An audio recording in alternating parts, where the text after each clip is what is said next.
Good morning. Hello, everyone. Good afternoon, good evening, whatever time of day you plan to watch this. This is Reese Jackson with Sabre Training Company, and I'm here to talk to you about the 5 most common mistakes the restaurants make on their health inspection. And I'm not pulling this out of thin air. These are actually from recent health inspections that happened in the last few days here in Atlanta. So you feel free to look them up on your county website. All right, so let's just dive into it without any further ado. All right, so for the first violation is going to be observed dark colored buildup in the ice machine. All right, so this is something I see all day, every day at multiple locations, from fast food to high end. We are neglecting our ice machines just a little bit, okay? So normally restaurants will set this up on a monthly basis to be cleaned. That is not enough, you guys. We really want to move towards a weekly cleaning of our ice machine to prevent any type of buildup. We know you're trying, we know you're busy, but if you can move towards that weekly, and maybe you have to do it in stages, maybe you move it up to 3 weeks first, then 2 weeks, and kind of see how it looks, see how it's holding up, and then see if you can like push it to that once a week mark. But that is the goal. We want it not just wiped out, we want it cleaned and sanitized. That's what we want.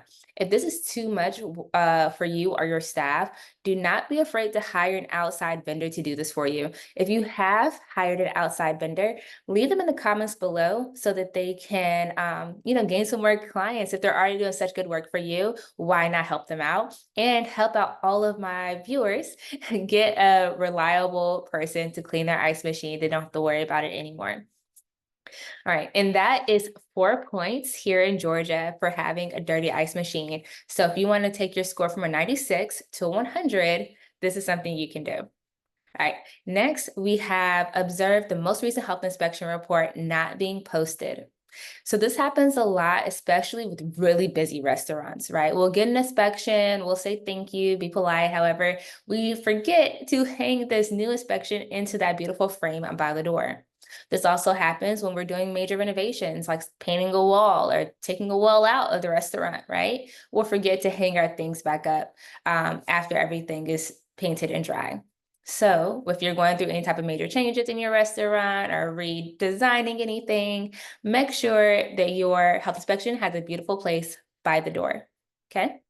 And that is a 1 point violation. So I'm going to double check that actually.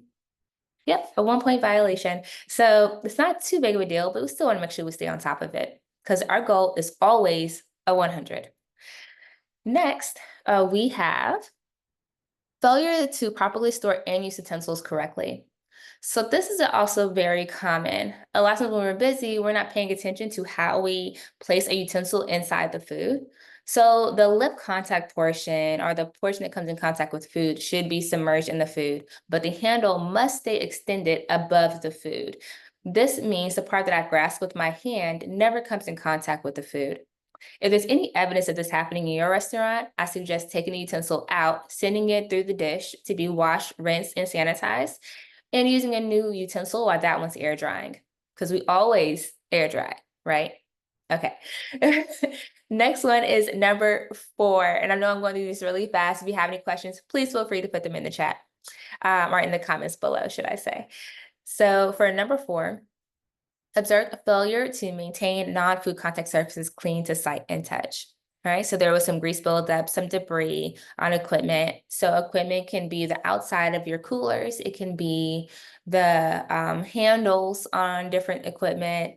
It can be your can opener, right? So this is equipment that doesn't come in direct contact with food, but it's in the kitchen still, right? So those areas have to be cleaned to sight and touch. That's how they judge it. I'm sorry, I'm stumbling over my words right now. That's how they judge it. So when you look at the space, do you see any food debris? Do you see any grease buildup? Is anything sticky? Right?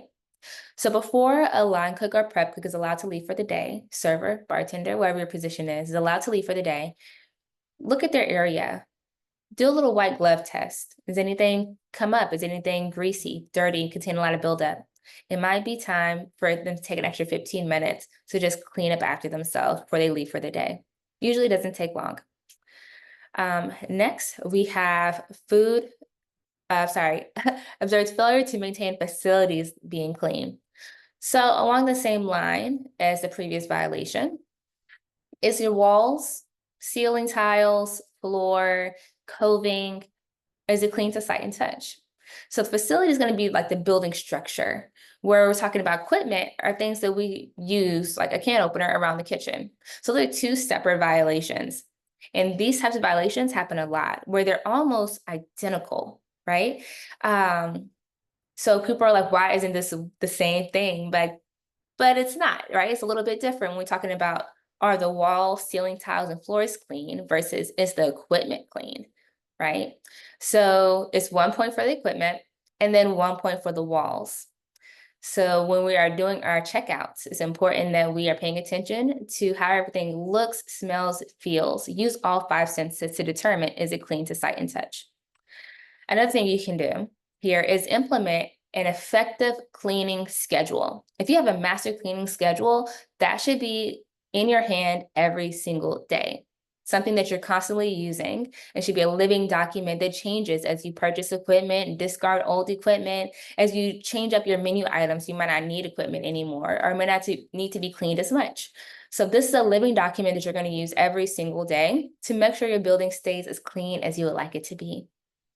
All right, you guys. So those are my tips and tricks to help you avoid those 5 common pitfalls that restaurants have and keep your health score high.